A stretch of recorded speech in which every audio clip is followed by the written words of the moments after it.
Shalom Elohimers, tayangan ini hanya berisi khotbah pada ibadah. Segmen lain dalam ibadah tidak termasuk dalam tayangan ini. Kami sangat mengharapkan Bapak Ibu Saudara dapat hadir secara onsite untuk mengikuti keseluruhan ibadah yang ada di GPDI Elohim Sidoarjo. Tuhan Yesus memberkati.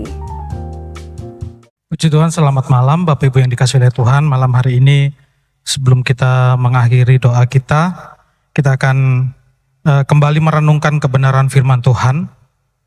Bapak Ibu yang dikasihi oleh Tuhan, satu hal yang seringkali membuat kita jenuh di dalam pengiringan kita akan Tuhan, seringkali itu adalah menunggu. Ya, kita punya doa, kita punya pengharapan, kita punya keinginan. Tetapi seringkali banyak orang percaya itu jatuh atau banyak orang percaya itu mundur karena apa? Karena mereka tidak punya kesabaran untuk menunggu janji Tuhan, menantikan janji Tuhan digenapi dalam kehidupan mereka. Saya akan bacakan firman Tuhan yang terdapat di dalam Yesaya pasal 40 ayat yang ke-31. Yesaya pasal 40 ayat yang ke-31. Demikian firman Tuhan. Tetapi orang-orang yang menanti-nantikan Tuhan mendapat kekuatan baru. Mereka seumpama Raja Wali yang naik terbang dengan kekuatan sayapnya. Mereka berlari dan tidak menjadi lesu. Mereka berjalan dan tidak menjadi lelah. Bapak Ibu yang dikasihi oleh Tuhan, firman Tuhan ini seringkali kita baca, firman Tuhan ini seringkali kita renungkan. Ya, tetapi seringkali juga kita menghadapi hal yang sama, tetapi kita tidak seperti ayat 31 ini katakan. Banyak anak Tuhan, banyak orang percaya menanti-nantikan Tuhan, tetapi ketika mereka berlari, mereka menjadi capek. Ya, ketika mereka berjalan, mereka menjadi lelah. Aduh Tuhan, kok gini-gini terus ya? Mereka merasa bosan, mereka merasa jenuh. Kalau bahasa kerennya, burn out. Apa yang terjadi? Di ayat sebelumnya, di ayat 30 di sana dikatakan, orang-orang muda menjadi lelah dan lesu, dan teruna-teruna jatuh tersandung. Bapak Ibu yang dikasihi oleh Tuhan, kita melihat bahwa seringkali pengiringan kita kepada Tuhan, hanya kita landaskan, ya, seringkali kita berharap kepada Tuhan hanya kepada hal-hal yang kelihatan mata. Maaf bicara malam hari ini, saya tidak bicara berkat. Ya, maafkan saya karena malam hari ini saya tidak bicara tentang yang enak-enak. Ya, ikut Tuhan itu akan diberkati, melayani Tuhan itu akan diberkati. Bapak Ibu yang dikasihi oleh Tuhan, salah satu nabi kecil di dalam perjanjian lama, di dalam Habakuk, ya. Habakuk pasal 2 ayat yang ketiga, di sana dikatakan seperti ini. Habakuk pasal 2 ayat 3, sebab penglihatan itu masih menanti saatnya, tetapi ia bersegera menuju kesudahannya dengan tidak menipu. Apabila berlambat-lambat, nantikanlah itu. Sebab itu sungguh-sungguh akan datang dan tidak akan bertangguh. Ya, Bapak Ibu yang dikasihi oleh Tuhan, Habakuk menuliskan hal ini, menuliskan ayat ini ketika dia ada di satu periode yang bergejolak. Periode atau masa yang bergejolak dalam sejarah. Pada masa itu, ya, ketidakadilan, kejahatan merajalela di Yehuda, di Israel. Dan kejahatan, ya, merajalela sedemikian rupa sehingga Tuhan menjadi murka. Dan Tuhan memberikan satu penghukuman, Tuhan memakai bangsa Babel untuk menghukum. Bangsa Babel ini terkenal dengan bangsa yang luar biasa, kejam, bengis, untuk menghukum Yehuda. Dan ini membuat Habakuk merasa sangat bingung dan bertanya-tanya kepada Tuhan. Kenapa ini bisa terjadi? Seringkali Bapak Saudara, kita juga mengalami hal yang seperti ini. kita seringkali mengalami satu dilema, ya, menghadapi kenyataan hidup, dilema menghadapi penantian di dalam kehidupan kita. Saya tidak tahu, ya, apa yang sedang Bapak Ibu tunggu, apa yang sedang Bapak Ibu nantikan. Mungkin kita sedang menantikan kesembuhan dari penyakit yang kita derita. Mungkin kita juga sedang menantikan jawaban dari doa yang selama ini kita naikkan. Mungkin kita juga sedang menantikan sesuatu yang selama ini menjadi pokok doa kita. Sesuatu yang selama ini membuat kita datang ke gereja, membuat kita berdoa di gereja, ya, yang membuat kita berpuasa mungkin, itu kita sedang nantikan. Tetapi kita menghadapi satu dilema, satu kenyataan yang pahit dalam kehidupan kita. Kok Tuhan belum jawab? Kok sampai saat ini Tuhan belum menjawab? Sampai kapan saya harus menunggu? Sampai kapan saya harus menantikan? Bapak Ibu yang dikasihi oleh Tuhan, firman Tuhan adalah panduan di dalam kehidupan kita untuk menghadapi ketidakpastian hidup. Ya. Bilangan pasal 23 ayat 19 katakan seperti ini. Bilangan 23 ayat 19. Allah bukanlah manusia sehingga ia berdusta, bukan anak manusia sehingga ia menyesal. Masakan ia berfirman dan tidak melakukannya, atau berbicara dan tidak menepatinya? Saya percaya Bapak Saudara, janji Tuhan itu ya dan amin. Janji Tuhan itu ya dan amin. Ketika kita menghadapi kesulitan, ketika kita menghadapi kesukaran, kita dapat berpegang teguh kepada janjinya Tuhan. Karena Dia tidak akan pernah mengingkarinya. Cuma masalahnya Bapak Saudara, waktu kita dan waktunya Tuhan itu beda. Seringkali kita berdoa sama Tuhan, seringkali kita bergumul kepada Tuhan, mungkin ya untuk hal yang tadi saya sudah sampaikan. Ya, kita memberikan satu tenggang waktu. Ya Tuhan, kalau bisa Tuhan jawab minggu ini Tuhan, atau minggu depan, atau tahun ini Tuhan. Kita memberikan syarat. Tetapi yang membuat kita mungkin kecewa ketika syarat yang kita naik atau tenggat waktu yang kita berikan kepada Tuhan itu sudah terlewat. Bagaimana? Bagaimana sikap hati kita? Apakah kita masih menantikan janji Tuhan? Ataukah kita sudah mundur? Sudahlah Tuhan, saya gak usah berdoa lagi. Sudahlah Tuhan, saya gak mau setia lagi ke gereja, saya gak mau melayani lagi. Apakah sikap hati kita seperti itu? Bapak Ibu yang dikasihi oleh Tuhan, Mazmur pasal 37 ayat yang ke-7 berkata seperti ini. Berdiam dirilah di hadapan Tuhan dan nantikanlah Dia. Jangan marah karena orang yang berhasil dalam hidupnya, karena orang yang melakukan tipu daya. Firman Tuhan katakan, berdiam dirilah di hadapan Tuhan dan nantikanlah Dia. Tapi itu enggak titik, Bapak Saudara, itu masih koma. Tuhan katakan, jangan marah ya atas keberhasilan orang lain. Maaf bicara, seringkali kita meminta sesuatu, seringkali kita berharap kepada Tuhan sesuatu karena kita melihat keberhasilan orang lain. Aku mau kayak dia, aku mau lebih dari dia. Sehingga ketika kita tidak mendapatkan pengharapan kita itu, lalu kita kecewa sama Tuhan. Kita marah.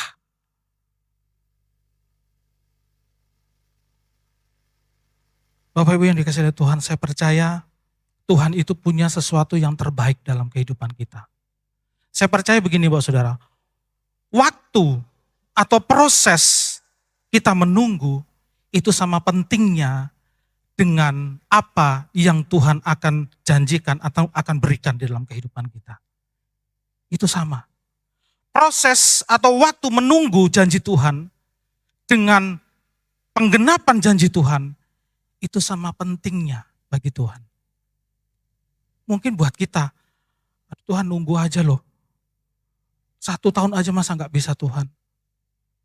Saya percaya bahwa saudara, dengan kuasanya, bahkan besok pun apa yang kita minta, Tuhan pasti bisa. Tetapi Tuhan tahu yang terbaik di dalam kehidupan kita, sehingga kita harus melewati proses menunggu, menanti. Tuhan mau iman kita itu bertumbuh. Tuhan tidak mau membangun iman kita di atas dasar keinginan manusia kita. Tuhan tidak mau membangun iman kita di atas dasar kebutuhan jasmani kita. Tetapi Tuhan mau iman kita dibangun atas dasar percaya kita kepada Tuhan. Mungkin saat ini juga kita menantikan, menunggu, kita sudah berdoa, kita sudah berbuat baik, ya, kita menunggu jiwa-jiwa. Kita menantikan, kita sudah berbuat ini, berbuat itu. Kita menantikan jiwa-jiwa itu dituai. Kita memasuki masa menunggu, menanti. Kapan ini jiwa-jiwa mau datang? Kapan akan Tuhan kirimkan jiwa-jiwa di dalam kehidupan, di dalam peribadatan kita? Bapak Ibu yang dikasihi oleh Tuhan, dalam hal menunggu ini, Tuhan mau kita bergerak dengan aktif, bukan pasif. Ya, menunggu bukan berarti kita tidak berbuat apa-apa, bukan berarti kita meletakkan diri kita, meletakkan hidup kita, ya sudah terserah sama Tuhan. Bukan, Bapak Saudara. Mazmur 37 ayat 34, ayat selanjutnya lompat ke ayat 34. Di sana dikatakan, nantikanlah Tuhan dan tetap ikutilah jalannya. Maka ia akan mengangkat engkau untuk mewarisi negeri dan engkau akan melihat orang-orang fasik dilenyapkan. Memang Bapak Saudara ya, hari-hari ini kita menghadapi hari-hari yang begitu, saya boleh katakan begitu jahat ya. Maaf bicara, ada beberapa peristiwa 1 bulan ini yang cukup membuat kita orang percaya itu mungkin marah ya. Mungkin kita merasa kok kayak begini ya hidup di negeri kita yang kita kasih ini. Tapi Bapak Saudara yang dikasihi oleh Tuhan, firman Tuhan tadi jelas katakan ya, nantikanlah Tuhan dan tetap ikutilah jalannya. Jadi nantikanlah Tuhan itu bukan berarti kita diem, Saudara ya, diem berdoa, ya bukan hanya di situ. Tetapi firman Tuhan katakan nantikanlah Tuhan dan tetap ikutilah jalannya. Jangan berhenti di satu titik hanya dengan satu alasan bahwa saya sedang menunggu janjinya Tuhan. Saya sedang menunggu janji Tuhan digenapi.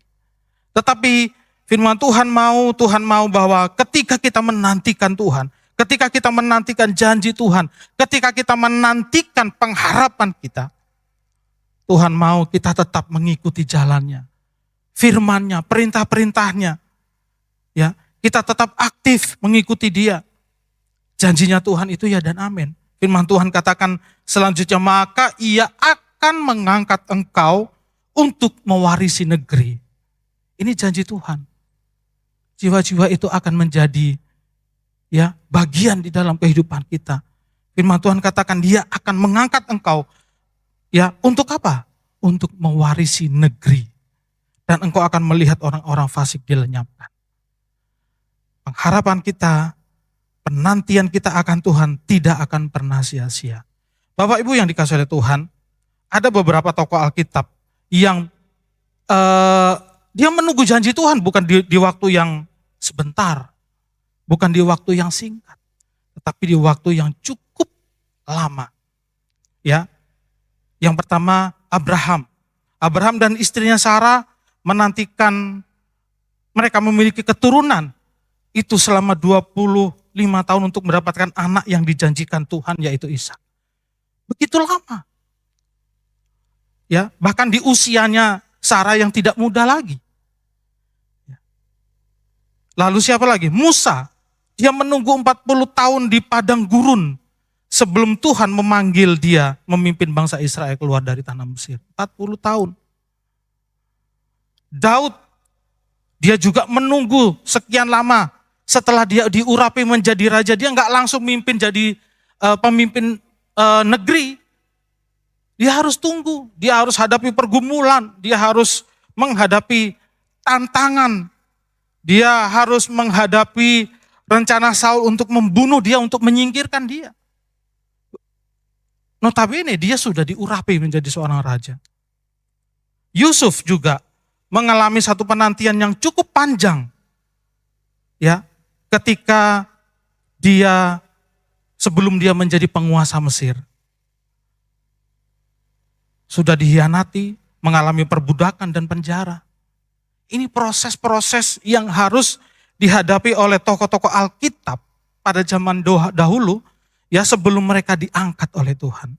Jadi Bapak Ibu yang dikasihi oleh Tuhan, pada malam hari ini, ya proses itu, menantikan janji Tuhan itu, menantikan Tuhan itu bukan sesuatu yang mudah untuk kita lewati.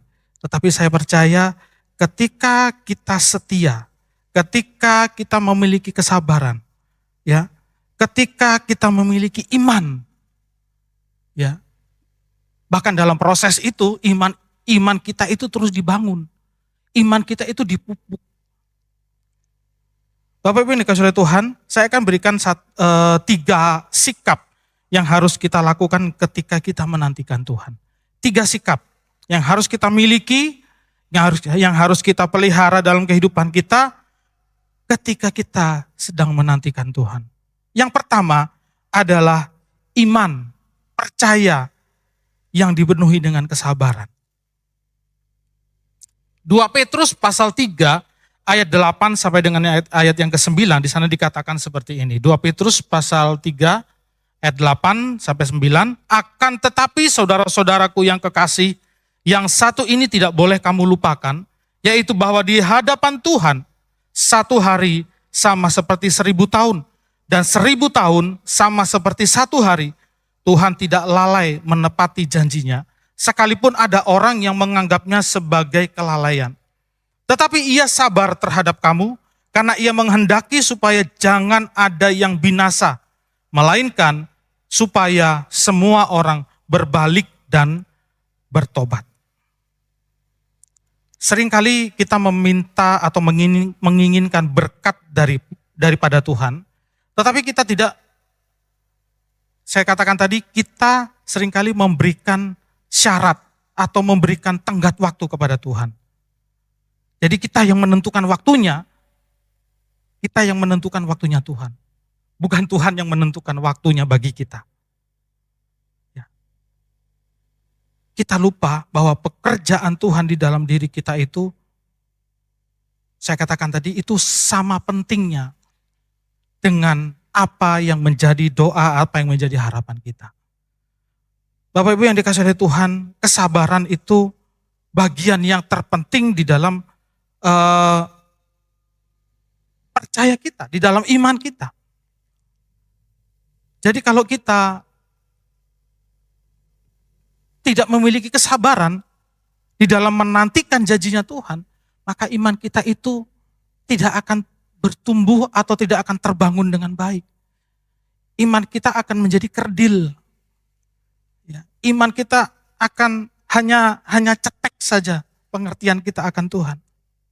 Di dalam penantian, di dalam proses itu, Bapak Saudara, kita akan belajar. Belajar apa? Belajar mengenal siapa Tuhan yang kita sembah. Lalu yang kedua, sikap hati yang kedua, sikap yang harus kita pelihara, yang harus kita miliki, yaitu adalah kerendahan hati. Ya, kerendahan hati. Yesaya pasal 32 ayat 17. Yesaya 32 ayat 17. Di mana ada kebenaran, di situ akan tumbuh damai sejahtera, dan akibat kebenaran ialah ketenangan dan ketentraman untuk selama-lamanya. Bapak Ibu Saudara dikasihi oleh Tuhan, buah dari kebenaran ini menghasilkan 2 kualitas karakter yang luar biasa. Ya. Yang pertama adalah keyakinan terhadap diri sendiri bukan terhadap diri sendiri maksudnya, tetapi malah kepada siapa? Kepada Dia. Keyakinan kepada Allah kita, di mana kita berharap. Keyakinan kepada Allah kita yang sudah menopang kehidupan kita. Lalu yang kedua adalah ketenangan. Ketenangan, artinya begini Bapak Saudara.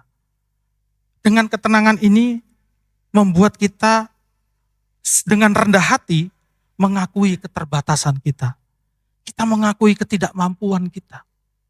Kita mengakui keterbatasan kita sehingga kita berpegang teguh, berharap kepada Tuhan yang tidak terbatas di dalam kehidupan kita. Bapak Ibu Saudara yang dikasihi oleh Tuhan, malam hari ini apa yang menjadi doa kita? Apa yang sedang kita nantikan daripada Tuhan? Ya, saya percaya kalau kita memiliki kerendahan hati untuk berharap terus kepada Tuhan, maka saya katakan tadi, iman kita akan terus bertumbuh. Kita akan semakin mengenal siapa Tuhan yang menopang kehidupan kita. Siapa Tuhan yang kita percayai. Lalu yang ketiga, yang terakhir, menantikan Tuhan itu memerlukan pengharapan yang tidak pernah padam. Ya. Pengharapan yang tidak terpadamkan. Roma pasal 8 ayat 24 sampai 25. Sebab kita diselamatkan dalam pengharapan, tetapi pengharapan yang dilihat bukan pengharapan lagi. Sebab bagaimana orang masih mengharapkan apa yang dilihatnya. Tetapi jika kita mengharapkan apa yang tidak kita lihat, kita menantikannya dengan tekun. Jadi pengharapan itu sendiri sebenarnya adalah sebuah bentuk penantian. Ya, Bapak Saudara yang dikasihi Tuhan, jika saat ini kita sedang menantikan Allah menolong kehidupan kita, Allah menjawab hidup kita, Allah memulihkan keluarga kita atau pekerjaan kita. Ya, mari kita nantikan dengan setia. Mari kita tetap berharap, sekalipun mungkin waktunya Tuhan, saya katakan tadi waktunya Tuhan bukan waktu kita. Ya, mari kita jangan padamkan pengharapan kita kepada Tuhan. Saya percaya seperti yang firman Tuhan tadi katakan, dalam menanti-nantikan Tuhan, ya kita mendapatkan kekuatan yang baru. Kita akan terus berlari, ya, dan tidak menjadi lesu. Kita akan berjalan dan kita tidak akan menjadi lelah. Kalau kita menantikan Tuhan dengan penuh pengharapan, ya, tidak memadamkan pengharapan kita. Puji Tuhan. Saya tidak panjangkan firman Tuhan, tetapi biarlah pada malam hari ini firman Tuhan itu terus ya melekat dalam kehidupan kita. Biarlah firman Tuhan ini menjadi rema dalam kehidupan kita. Apapun yang kita sedang hadapi, mungkin apa yang kita lihat di sekitar kita itu tidak sesuai dengan apa yang kita harapkan. Jangan padamkan pengharapan kita. Mari kita terus berharap, mari kita terus menantikan Tuhan. Saya percaya Dia akan datang. Firman Tuhan katakan, ya, kebenarannya itu seperti rembang tengah hari. Dia akan terus memancar, dia akan terus bersinar.